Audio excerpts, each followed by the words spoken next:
Good afternoon. Shay Hawkins. I'm the president of the Opportunity Funds Association. It's a trade association that advances a policy called Opportunity Zones. If you're an investor with capital gains tax liability, you can defer that liability if you invest in one of 8,700 distressed communities across the District of Columbia, the United States, and the U.S. territories. And so prior to founding that organization, I was the Tax and Trade Counsel for Senator Tim Scott from South Carolina. Relevant to this event, Senator Scott is now the ranking member on the Senate Banking Committee as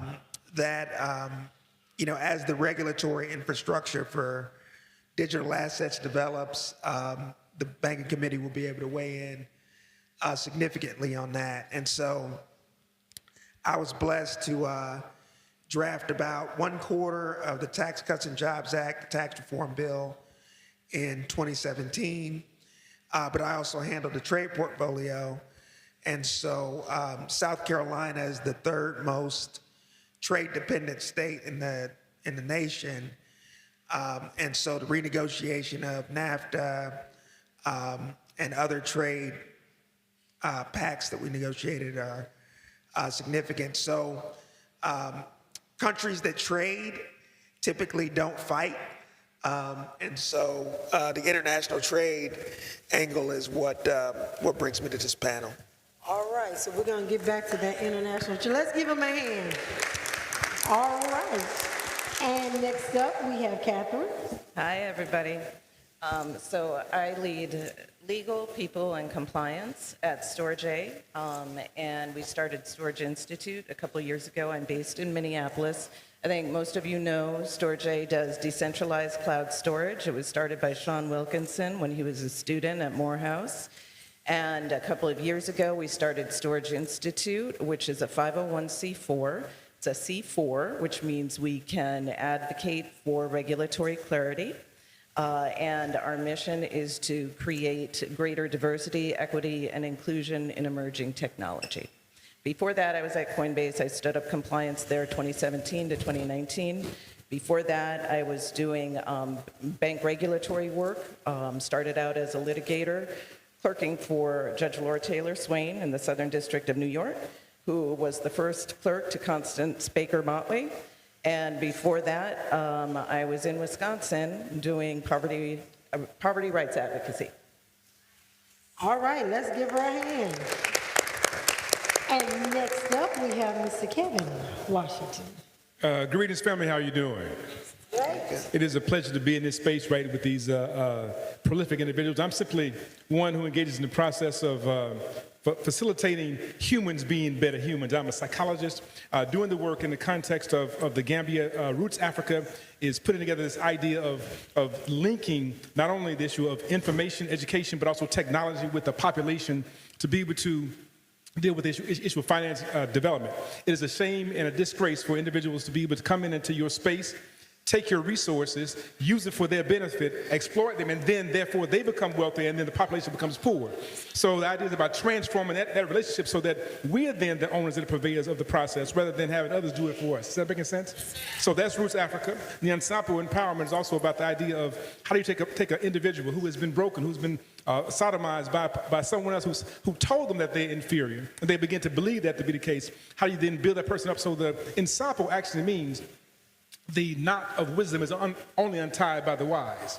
And so when one knows who they are, how they function, how they develop, they can untie their own knot and begin to be one who moves with power, to understand their passion, and also to begin to engage in the process of prosperity building.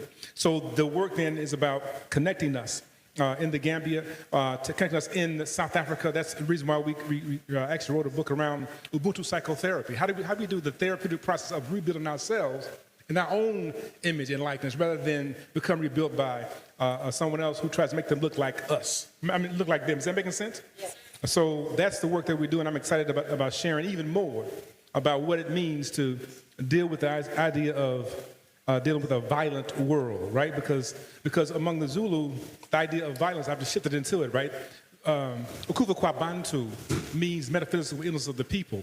Anything that denies us to have the expression of our own humanity is an act of violence. So we had the discussion about patents.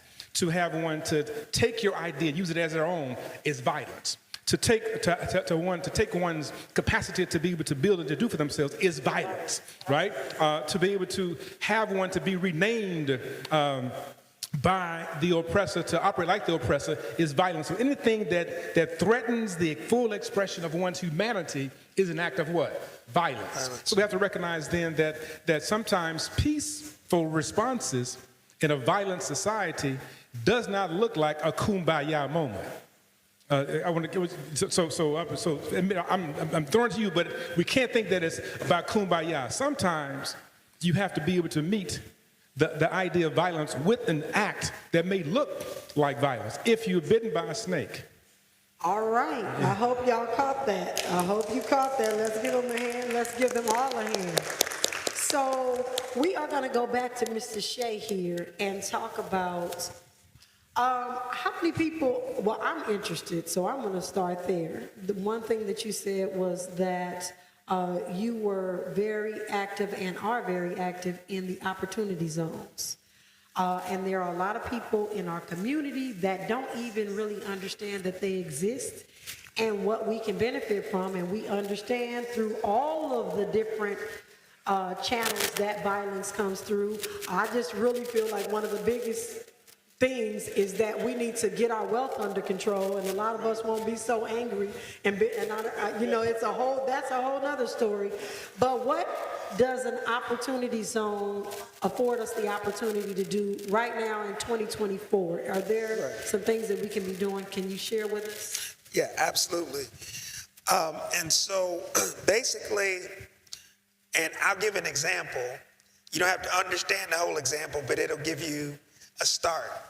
An opportunity zone is an economically distressed census tract, right? So just a census tract where the poverty rate is above 20%, and the average income is less than 80% of the state average if you're looking at some place like Ohio, or if you're looking at a high-income metro area like DC or New York, an average income that's less than 80% of the metro average. So what the policy allows is it allows governors or whoever the chief executive, like in the case of DC, it was the mayor of DC, to designate 25% of their distressed census tracts as opportunity zones. So like, for instance, in Ohio, there's where I'm from, there's 1,200 distressed census tracts. Our governor was able to designate 300 of those as opportunity zones.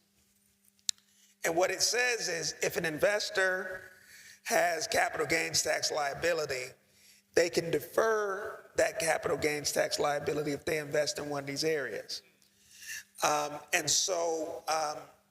Just to give an example, let's say I've got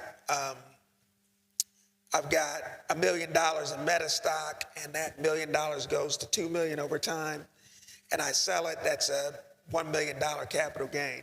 Normally I would owe $200,000 on that, but if I invest in,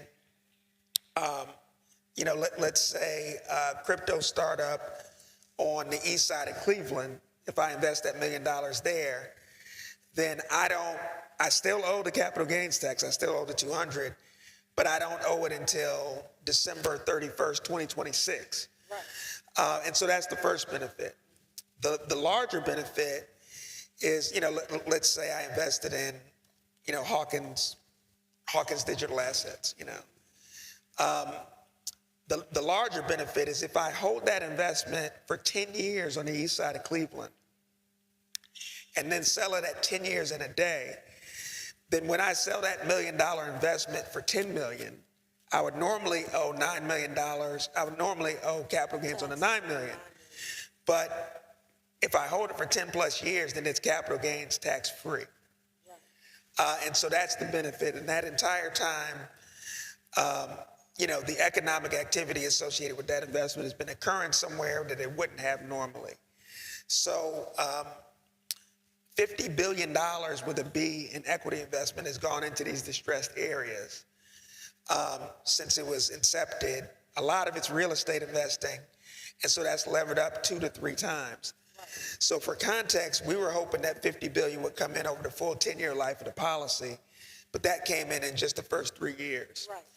And so what's critical right now, one of the things that my organization advocates for is for transparency and reporting requirements to make sure that the investment is having the impact on the people that it's supposed to.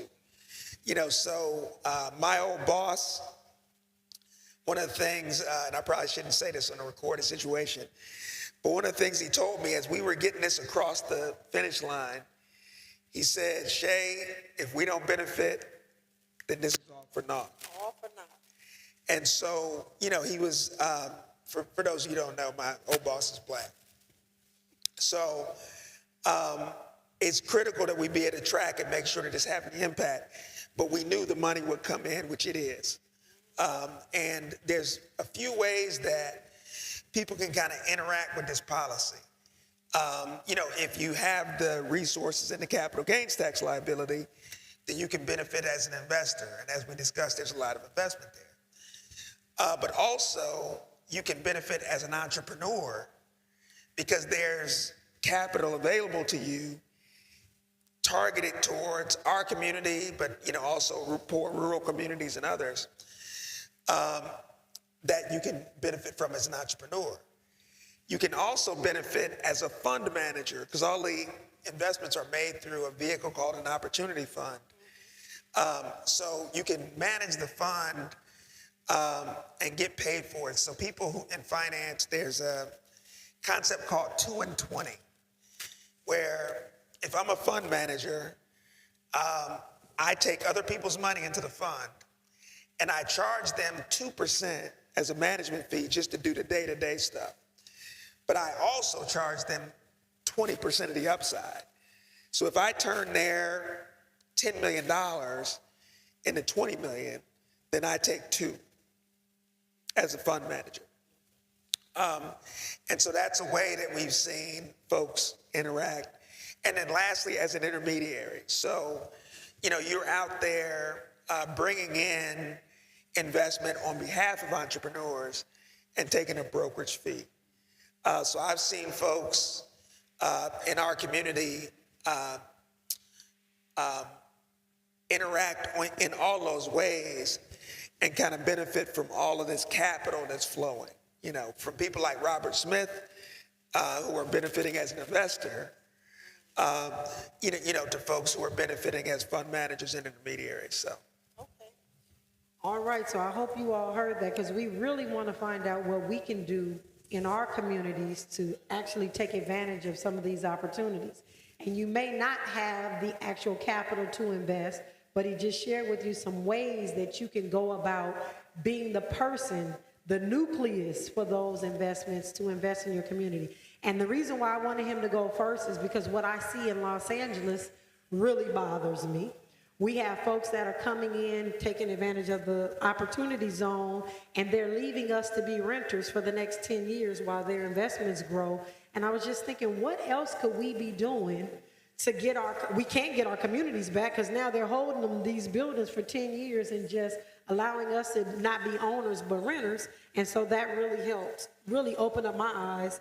I didn't know, I mean, as an ex-financial advisor, I know that we can be fund managers and those sorts of things, but it sounds like it's something that a regular, everyday person could actually pull together for community. So I just wanted to point that out. And so thank you for that.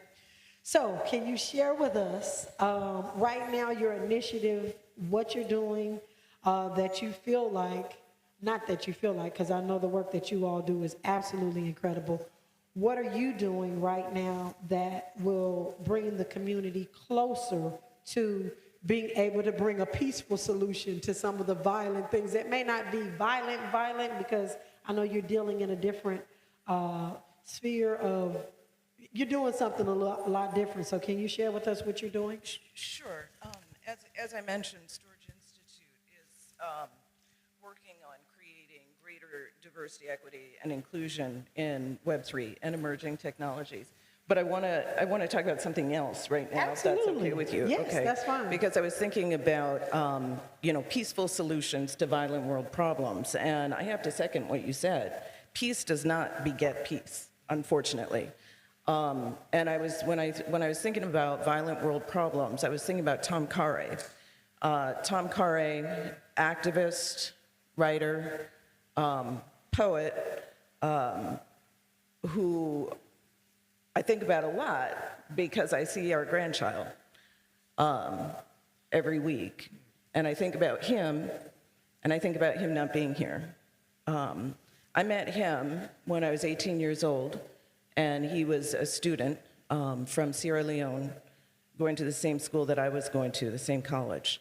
After I had my child with him, he went back to Sierra Leone to find out that all his family had been killed, had been brutally murdered. He stayed there and wasn't able to get out. And I think now about the access that we have with blockchain, with crypto, and I think about how I tried to get him money in Sierra Leone to get him out, and we weren't able to.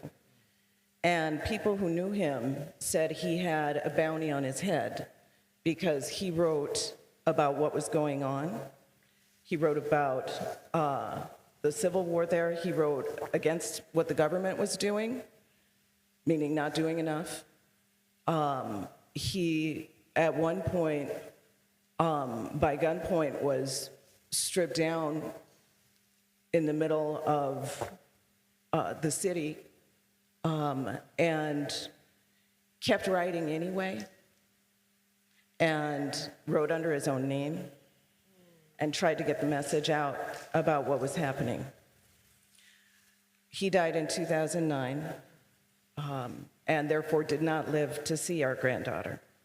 Didn't live to see our daughter go to Macalester College, become a psychotherapist, an activist. And I think now about people living in violent circumstances and situations and our responsibility to them, and its access in and its access out. Okay, so one of the things that Storage is doing is we are supporting something called Samizdat. Does anybody know what Samizdat is? It's a Russian word for self-publishing. And it is a way that it started out in around 1953 after Stalin's death. And it started out in paper form where people were writing about their own experience and they were handing it off to each other, kind of like zines, right? And so it's continued, and it's a way to get information in when the government is not allowing it. And it's now digital, and it's housed on the Storage network, Storage platform. Yes, STORJ. For those Yes, and we're Storage. We're going back full circle. It's now Storage, and then information out. Another thing that we're doing is we have Starling Labs documenting war crimes on our network. And the reason this matters that we have blockchain is because of the immutability. And it's not, now just to be clear, Storage itself is not on the blockchain, but it is a DPIN, okay? Decentralized physical infrastructure network that is made possible by digital assets, because we pay people all over the world to use otherwise unused disk drive space that creates the network. And by doing this, we're able to have a more secure platform, affordable. So, I think it is important to think about what blockchain enables, beyond just finance. Absolutely, and thank you for that. So those of you who have, let's give her a hand. So for those of you that have some literature that they want to get out or that they may be afraid may be censored, is this the platform for that? It is. I feel like I'm up here with some freedom fighters, y'all. Y'all know young Harriet is about ready. We about to do this. But yes, so how would they do that? Well, reach out to me. Reach First out, of all, okay. yes, Catherine, Katherine at storj.io. I also have been writing all my life. I've been writing. I write under the name Katie Duncan, Kati Duncan, and I've been thinking about telling our stories.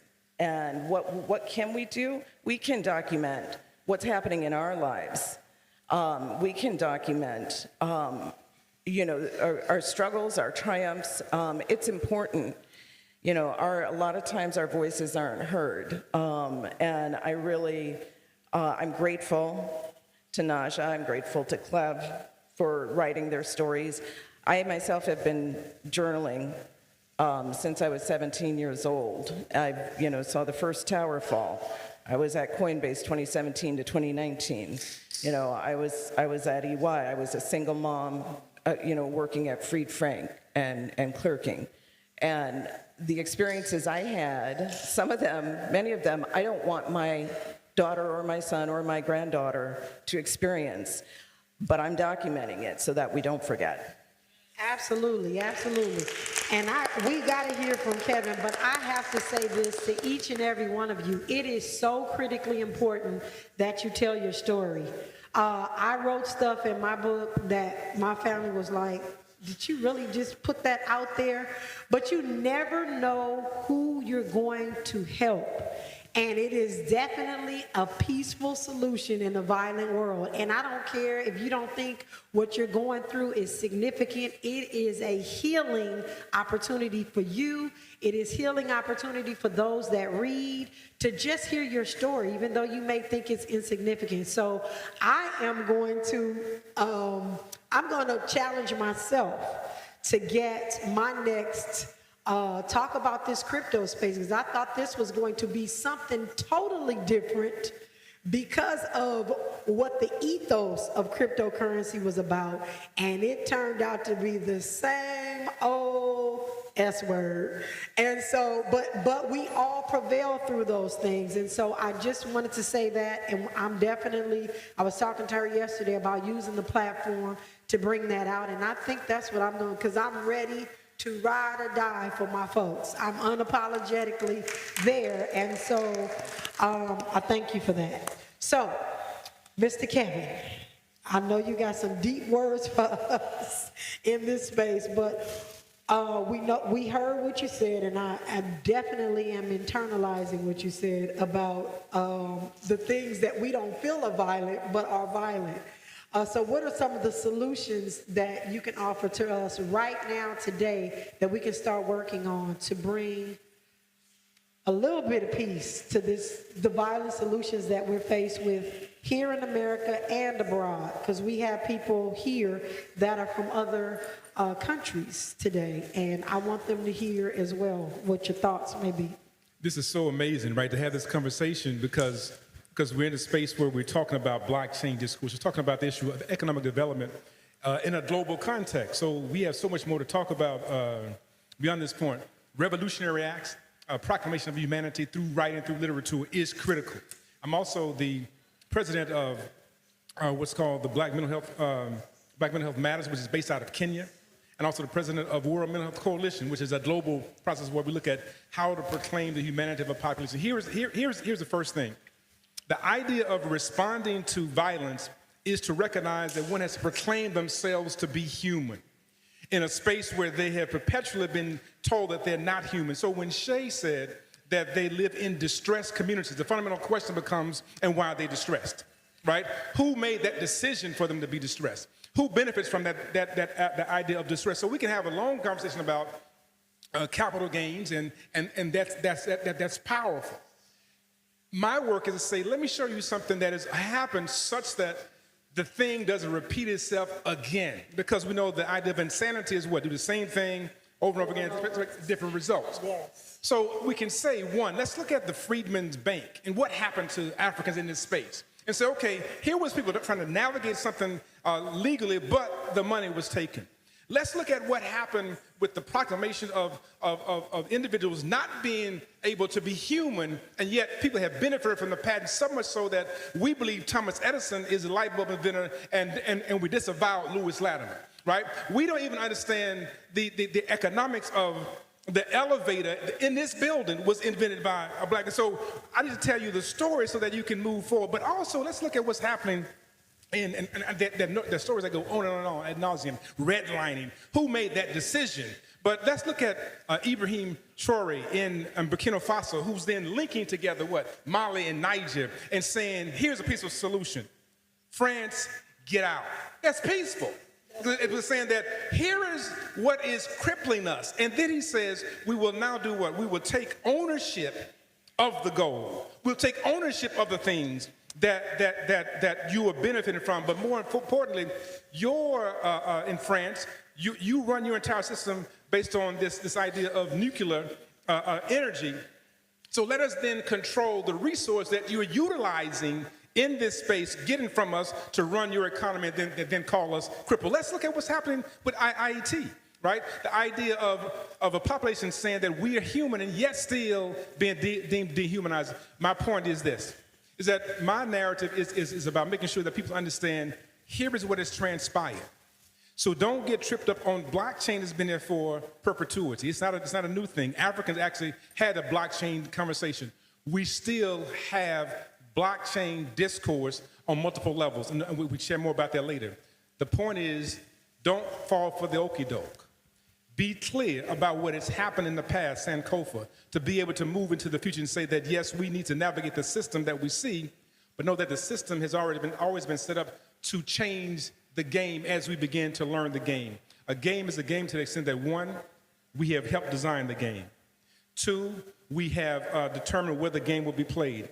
Three, we have equal probabilities of winning and losing. Four, the idea it is a game if we can influence or change the rules. And so if it doesn't meet those conditions, it is not a game, it's a setup. And too often we're trying to play the game. But if we don't understand how the game is being played, it's a setup. To begin to fall into conversations about economic development without understanding historical context of a population that always moves the ball. We always watch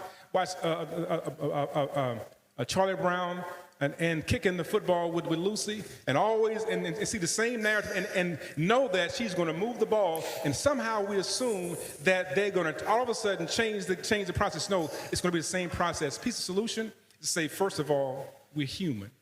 We're not subhuman. We're not anybody's nigga, bitch, or hoe. We're human.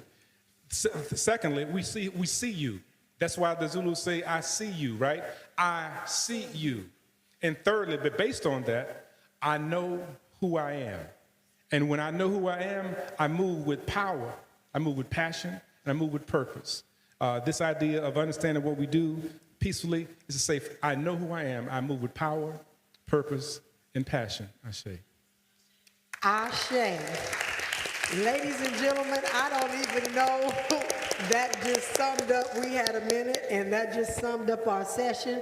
I want to say thank you to you, and you, Catherine and Shay, for all that you do. You all please reach out to these individuals in your own respective times. Let's connect. Let's find out what we need to do. Let's not leave this conference and wind up here next year and you have done nothing to take action, because these folks have told us what we can do to move our communities forward, move ourselves forward. So let's get after it. Thank you and have an incredible rest of your afternoon. I'm just full. This is awesome.